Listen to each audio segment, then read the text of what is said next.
خبر شامل کرتے ہیں ہمارے نمائندے شہزاد حسین بھٹی کی رپورٹ کے مطابق معروف ادیب شاعر اور سابق ایگزیکٹو ایجوکیشن آفیسر ضلع اٹک راجہ مختار احمد سگروی کی ہمشیرہ رضائے الہی سے وفات پا گئیں۔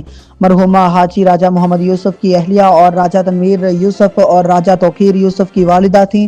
نماز جنازہ گاؤں سگری تحصیل جنڈ میں ادا کی گئی، جس میں علاقہ بھر کی سیاسی، سماجی، ادبی، صحافتی اور انتظامی شخصیات نے شرکت کی۔ شرکت کرنے والوں میں راجہ عرفان عزیز، پرسنل سیکریٹری سابق وزیر اعظم راجہ پرویز اشرف، ایم پی اے اویس خالد سہاوا، چیئرمین سہاوا راجہ شاہ رخ، ایکسین ڈاکٹر عامر، انجینئر اقبال شاہ، کرنل راجہ محمد نواز، ایس ٹی او محمد وسیم، سپرنٹینڈنٹ محمد حسن، یونین چیئرمین چودھری رضوان، چودھری جنید، سردار واجد علی خان، ملک نصیر، ایڈوکیٹ ملک اکرم، ملک مقرب جلوال، ڈپٹی ڈی ای او ملک آصف اور ایس ٹی او نظر سمیت متعدد شخصیات شامل تھی۔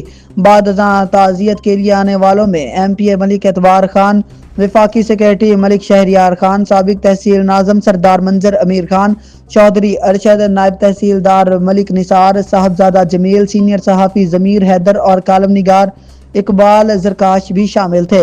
تمام شخصیات مرحومہ کے لیے دعائے مغفرت کی۔ پاکستان فیڈریشن آف کالمسٹ کی مرکزی اور ضلعی قیادت نے بھی گہرے رنج و غم کا اظہار کیا۔ تعزیتی پیغام میں ملک محمد سلیمان، عقیل احمد ترین، شہزاد حسین بھٹی، اقبال زرکاش، ملک محمد ممریز خان اور فیاض احمد قریشی شامل تھے۔ دل دریا پاکستان کے سرپرست اعلیٰ ڈاکٹر عامر ظہیر بھٹی، بانی صدر علی احمد گجراتی، ثبات پاکستان کی چیئر پرسن مسرت شیریں اور نورانی فاؤنڈیشن کی چیئر پرسن نورین اسلم المعروف نورانی باچھی نے بھی مرحومہ کے سال ثواب کے لیے دعا کی۔